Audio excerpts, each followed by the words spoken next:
सवाल का जवाब जानने के लिए अभी कुछ और दिन का इंतजार करना पड़ेगा, क्योंकि कांग्रेस के राष्ट्रीय अध्यक्ष मल्लिकार्जुन खड़गे ने नीतीश कुमार को संयोजक बनाने के सवाल को खारिज कर दिया है।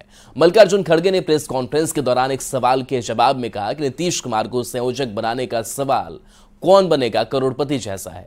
खड़गे ने कहा कि चिंता मत कीजिए, अगले 10 से 15 दिन में इंडी अलायंस की अहम बैठक होगी तो इस पर भी निर्णय लिया जाएगा।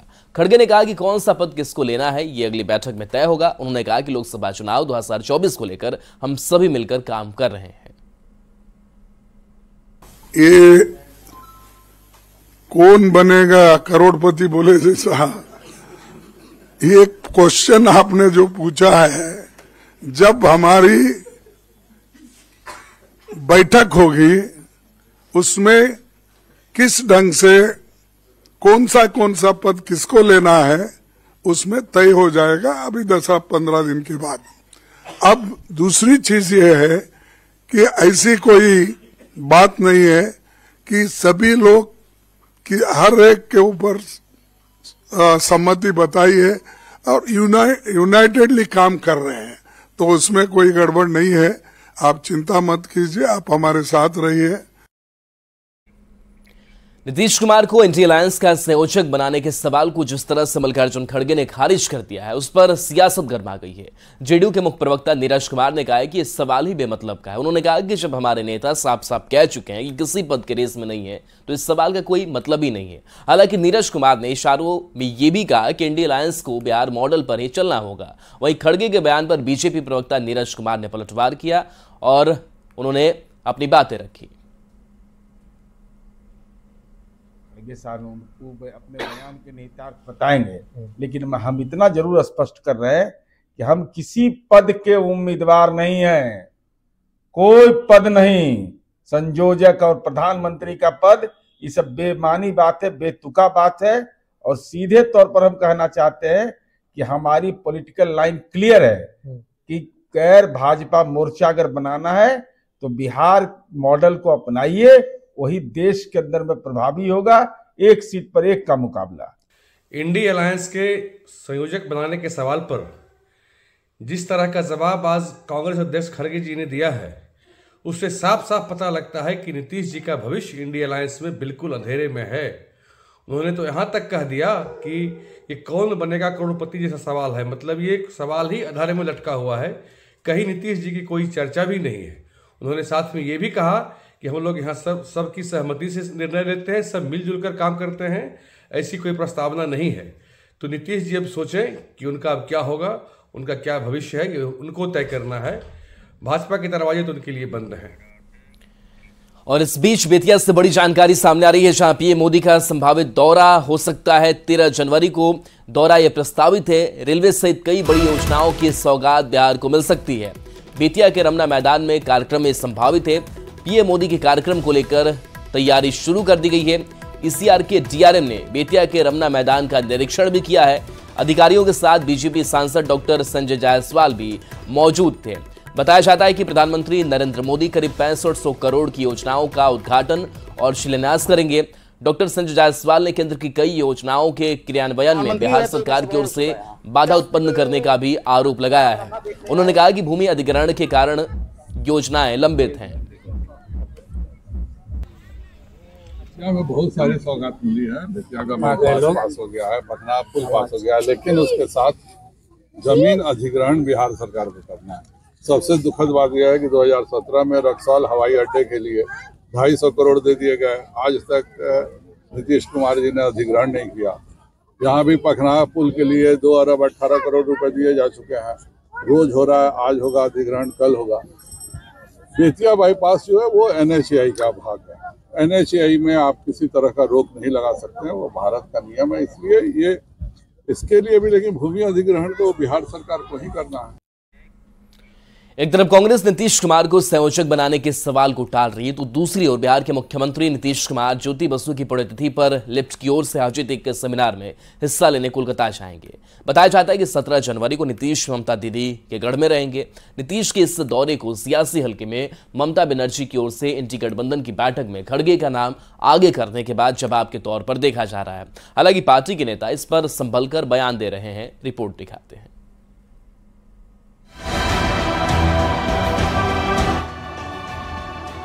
बिहार के मुख्यमंत्री और जेडीयू अध्यक्ष नीतीश कुमार 17 जनवरी को पश्चिम बंगाल की राजधानी कोलकाता का दौरा करने वाले हैं।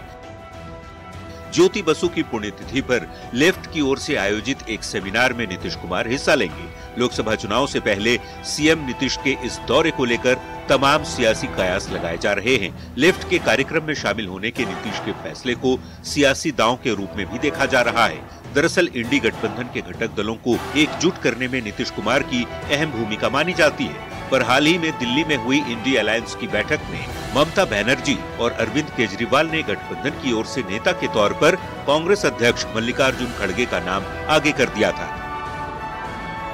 सियासी गलियारों में चर्चा यही है कि ममता की ओर से खड़गे का नाम आगे किए जाने के बाद अब नीतीश लेफ्ट के कार्यक्रम में शामिल होकर सेमिनार के जरिए संदेश देना चाहेंगे। नीतीश के कोलकाता में लेफ्ट के कार्यक्रम में जाने की खबर पर सियासत भी तेज है। जेडीयू कोटे के मंत्री जमा खान कहते हैं कि नीतीश कुमार जाएंगे तो हम लोग भी जाएंगे, जबकि आरजेडी के नेता इसे बेवजह का मुद्दा बता रहे हैं। जो आपको सूचना मिली है, ये सूचना मुझे भी कहीं से मिली, हमारी बात नहीं हुई है, लेकिन हमें लगता है कि जाएंगे तो हम लोग भी जाएंगे। और ये वहीं की बात, बंगाल की बात नहीं है, स्टेट में कहीं भी ऐसी बुलाहट होती है तो जाते हैं, जो देश का सम्मान करते हैं। कौन क्या कह रहा है और कौन क्या राजनीतिक नेता निकाल रहा है, इससे तो कोई मतलब नहीं है। अब ज्योति बसु जी के लिए आदर नीतीश कुमार जी जा रहे हैं उनके पुण्यतिथि में, तो इससे अच्छी बात और क्या होगी। नीतीश के संभावित कोलकाता के दौरे को लेकर बीजेपी सीएम पर तंज कस रही है। पार्टी नेता नितिन नवीन कहते हैं कि नीतीश जी आजकल राज्य के बाहर की ज्यादा चिंता करते हैं। कांग्रेस ने नीतीश को चौराहे पर लाकर खड़ा कर दिया है। माननीय मुख्यमंत्री जी ऐसे भी आजकल राज्य के बाहर ही ज्यादा प्रवास की चिंता करते हैं। अब इक्का दुक्का कहीं कार्यक्रम मिल जा रहा है, कांग्रेस ने तो मौका दिया नहीं उनको देश घूमने का, लेकिन अब कुछ कार्यक्रम मिल रहे हैं उसमें जा रहे हैं। पश्चिम बंगाल में ममता बनर्जी और वाम दल एक दूसरे के धुर विरोधी हैं। इसके अलावा ममता बनर्जी की टीएमसी और कांग्रेस के बीच भी अनबन की खबरें आए दिन सामने आती रहती हैं। ऐसे में सीट शेयरिंग पर फंसे हुए पेंच के बीच नीतीश कुमार अपने दौरे से सियासी तापमान को और भी बढ़ा सकते हैं। Bureau report, news 18। बीजेपी के खिलाफ ताल ठोक रहे इंडी अलायंस के बीच सीट शेयरिंग को लेकर बात जल्द नहीं बन पा रही है। खबर है कि कांग्रेस 14 जनवरी के बाद इस सीट शेयरिंग पर सहयोगी दलों से बात करेगी। इस बीच जेडीयू की ओर से कांग्रेस के रुख पर नाराजगी जताई जा रही है।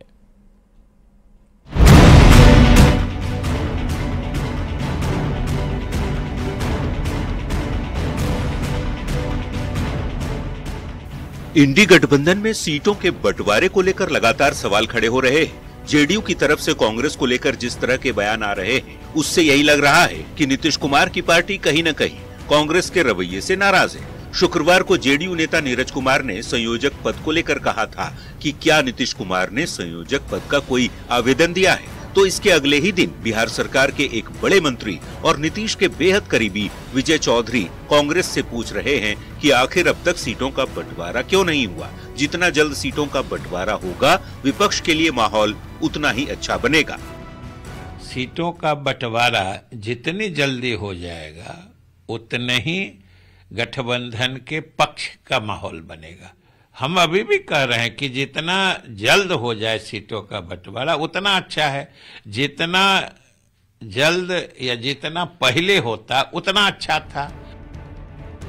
इस बीच जेडीयू कोटे के एक और मंत्री अशोक चौधरी भी कह रहे हैं कि इंडी अलायंस एकजुट होने पर ज्यादा फायदा कांग्रेस को होगा। ऐसे में समझौता कांग्रेस को ही करना चाहिए।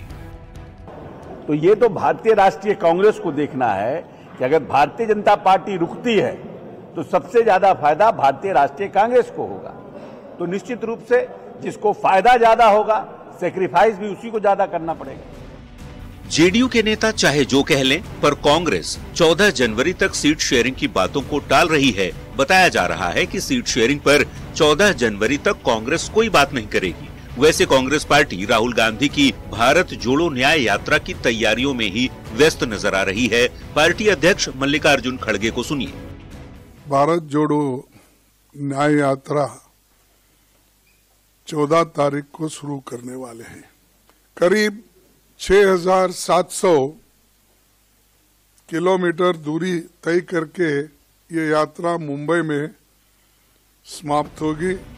जाहिर है पार्टी अपनी अपनी हैसियत के हिसाब से सीटों की सेटिंग चाहते हैं, पर लोकसभा चुनाव में काफी कम वक्त के चलते इंडिया अलायंस के नेताओं में बेचैनी भी देखी जा रही है। Bureau report, news 18।